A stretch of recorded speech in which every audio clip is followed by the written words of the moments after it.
Oi pessoal, tudo bem? Sejam todos bem-vindos ao terceiro bimestre e hoje a gente vai falar um pouquinho sobre órgãos do sentido. Vamos lá? Por definição, é através dos sentidos que o nosso organismo consegue perceber, consegue interpretar tudo que está à nossa volta, certo? E é de acordo com essas sensações que ele vai decidir se aquela situação é segura ou não, de acordo com essa interação do nosso corpo com o ambiente.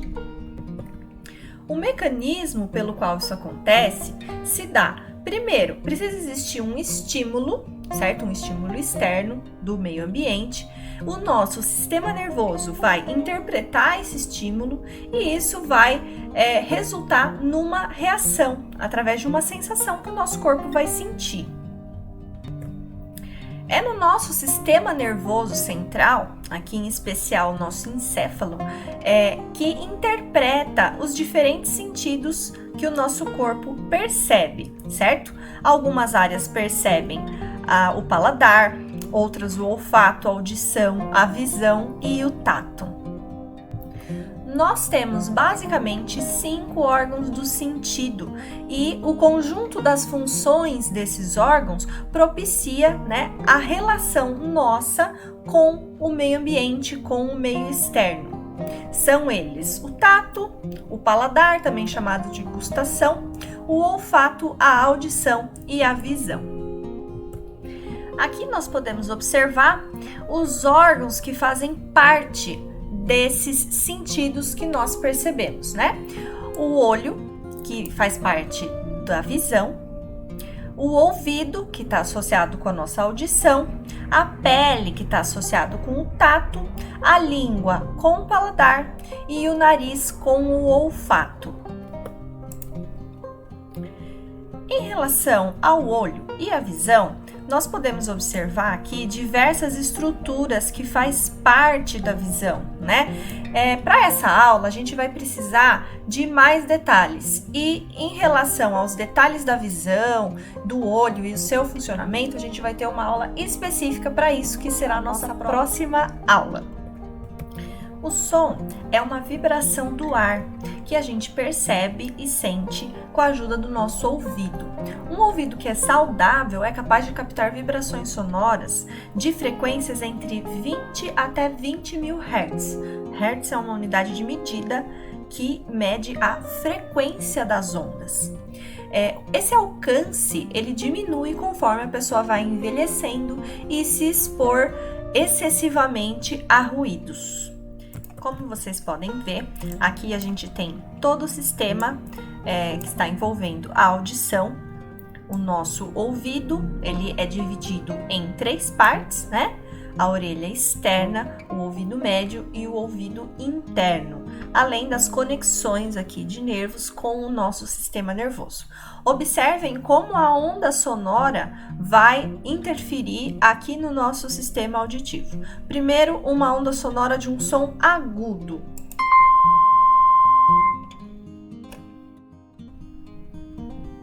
Observaram a frequência com que ele balançou aí a membrana do tímpano? Agora observem um som mais grave.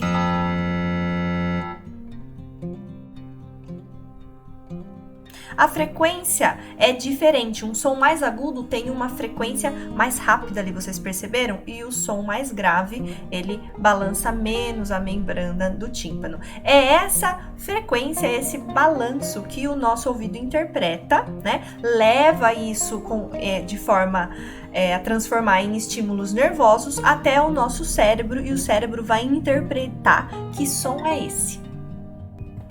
Basicamente, na parte externa aqui da nossa orelha, nós temos o pavilhão auricular, que é essa região que direciona as ondas sonoras até a parte do canal auditivo externo, que é essa região aqui, tá? Depois disso, o som ele segue para o ouvido médio, onde nós encontramos esses pequenos ossinhos chamado martelo, bigorna e estribo. E tem esses nomes porque, se vocês perceberem, eles realmente parecem com essas estruturas. Observem a movimentação dessas estruturas conforme bate a onda sonora. aqui a membrana do tímpano e os ossos, certo? Depois que a onda sonora passou por todas essas estruturas, ela vai seguir para a parte mais interna do nosso ouvido, né? Aonde a gente encontra a cóclea e os canais semicirculares. Observem que a frequência da vibração sonora, né? Os ossinhos empurram todo um líquido e movimentam todo um líquido que existe dentro do nosso ouvido interno, especialmente aqui na cóclea. E essa movimentação, essa agitação desse líquido dentro desse órgão do ouvido interno faz com que gere os impulsos nervosos que serão direcionados até o nosso sistema nervoso central. Observem. Movimentou os líquidos, né? Essa aqui é uma visão em outro ângulo. E gerou aqui o impulso nervoso que foi direcionado lá para o nosso sistema nervoso central e o nosso cérebro que vai interpretar que som é esse. A estrutura do nosso ouvido, ela não está associada somente ao sentido da audição. Aqui no nosso ouvido interno, nós temos a estrutura dos canais semicirculares que eu comentei há pouco. Vamos ver rapidamente como que eles funcionam, bem basiquinho. Então, conforme você balança sua cabeça num determinado ângulo, o líquido que existe ali dentro do nosso ouvido interno, que ele é cheio de líquido, ele balança para um lado e para o outro. E lá tem células receptoras que percebem esse movimento e geram impulsos elétricos que vai até o nosso sistema nervoso e identifica que posição que está a nossa cabeça. Isso garante para o nosso corpo um equilíbrio melhor. Vamos ver em outro movimento.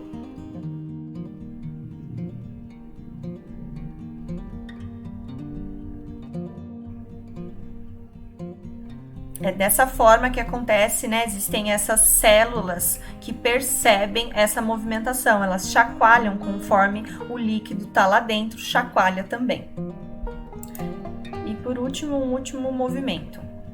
É por isso que quando você faz aquela brincadeira de ficar rodando, você se sente tonto, por causa da movimentação desse líquido dentro do nosso ouvido.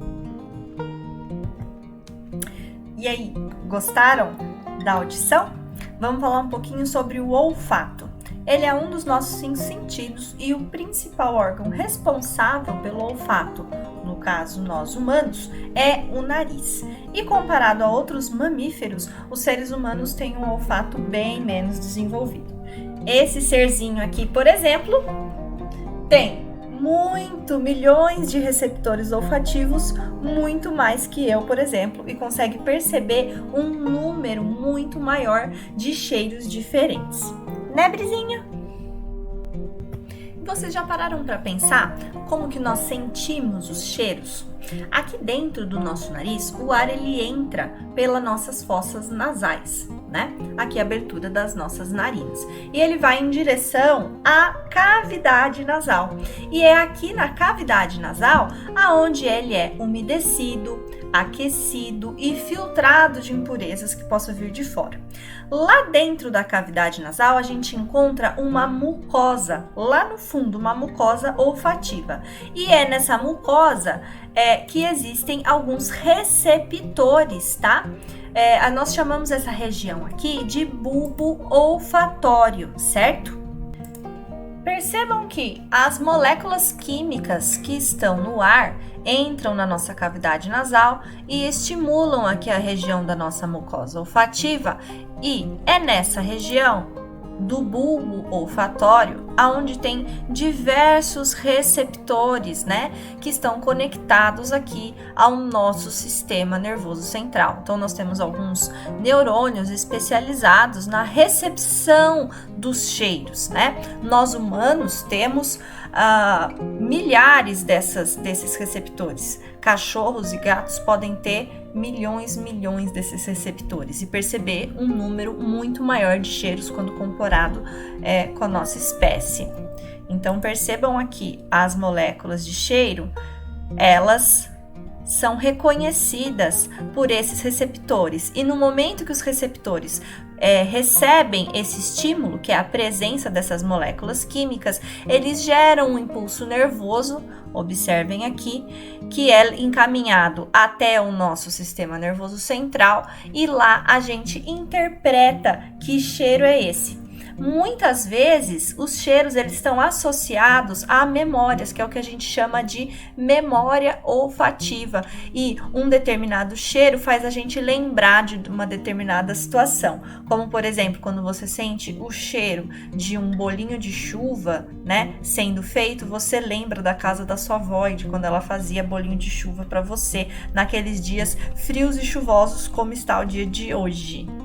Associado ao sentido do olfato, nós temos o paladar.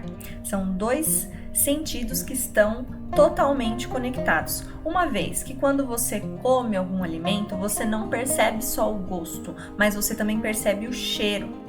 Porque as moléculas que estão presentes no alimento, conforme você mastiga aquela comida, ela não libera só moléculas que você consegue perceber o gosto, mas também moléculas que vão para nossa cavidade nasal, tá? E estimula as nossas células olfativas. Então, o sentido do olfato e do paladar, eles agem juntos para identificar melhor o gosto dos alimentos, certo? Ao ingerirmos os alimentos, eles liberam algumas moléculas olfativas, tá? Que são detectadas pela mucosa olfativa. E assim nos dá combinação de sabores e aromas ao mesmo tempo. É por isso que quando você fica resfriado, gripado, com o nariz entupido, tá? Nós não sentimos muito bem o sabor dos alimentos. A nossa língua é o principal órgão que vai perceber os sabores dos alimentos junto com o olfato, certo? Se vocês perceberem, a língua ela tem algumas escaminhas que dá até para você ver a olho nu. Observa aí na sua casa, no espelho. Essas estruturas chamam-se papilas. Vamos dar um zoom nela. São muitas e muitas papilas e elas estão espalhadas ao longo de toda a nossa língua, tá? Dentro de cada papila, nós temos outras estruturas bem menores chamadas botões gustativos. Vamos dar um zoom? Vejam só, é aqui nos botões gustativos que as moléculas do alimento vão se conectar e essa informação vai ser encaminhada via neurônio para o nosso sistema nervoso central, que junto com as moléculas químicas de aroma que foram interpretadas pelo nosso olfato, lá no cérebro ele vai juntar essas informações e vai interpretar o sabor desse alimento. Até muitos cientistas dizem que o olfato ele interfere ainda mais na percepção dos sabores dos alimentos do que o próprio paladar. Vamos ver um exemplo prático aqui de um biscoito aparentemente muito gostoso. No momento que você mastiga esse alimento, né, ele vai liberar aí as moléculas que serão percebidas pelas nossas papilas. Vejam como elas estão espalhadas ao longo de toda essa nossa língua. Nossas papilas conseguem perceber diversos tipos de sabores, como o amargo, o doce, o salgado, o azedo, inclusive até o umami. Ao mesmo tempo que o nosso paladar envia informações para o nosso sistema nervoso, o olfato também faz o mesmo processo e o nosso sistema nervoso vai unir essas informações e interpretar qual é o sabor do que a gente está comendo. O tato é um dos 5 sentidos, mas, diferentemente dos outros sentidos do nosso corpo, ele não é encontrado em um lugar específico, né? Ele é encontrado na nossa pele, que aí está envolvendo todo o nosso corpo. A pele é o maior órgão do corpo humano e ela é repleta de terminações nervosas que são capazes de detectar, captar estímulos externos, Podem ser eles térmicos, né, de temperatura, frio ou calor, pode ser mecânico, de pressão, por exemplo, ou até de dor.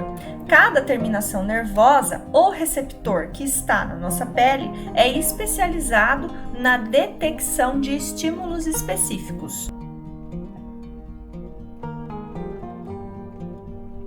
Vejam então aqui alguns detalhes, né, da nossa pele, um corte interno de como ela se apresenta.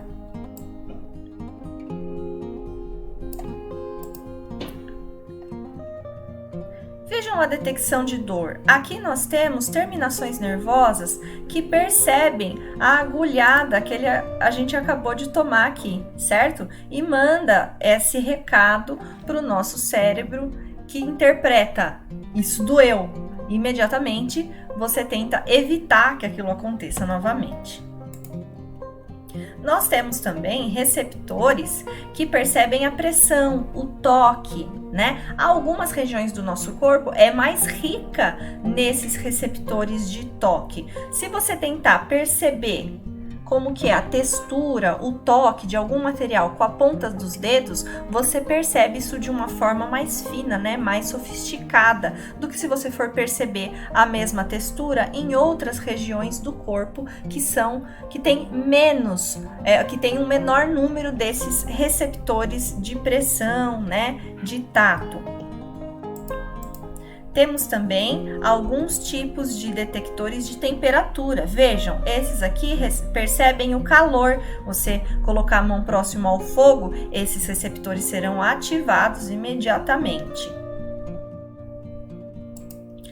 Da mesma forma, nós temos receptores para perceber o frio, né? Que encaminham essas mensagens até o cérebro e imediatamente existem alguns músculos que são contraídos e os seus pelos ficam daquele jeito arrepiado quando você sente frio. E aí, gente, perceberam como o nosso corpo é muito rico em diversos tipos de receptores que conseguem perceber vários tipos de estímulo e o nosso cérebro conecta todas essas informações e dá a sensação pra gente. Na próxima aula, a gente vai entender um pouco mais sobre o sentido da visão, que é um pouco mais complexo. Então, nós vamos separar uma aula especial só para ele e vai ficar para a próxima atividade, certo? Dúvidas, coloquem aí nos comentários, dá aquele curtir, compartilha e até a próxima.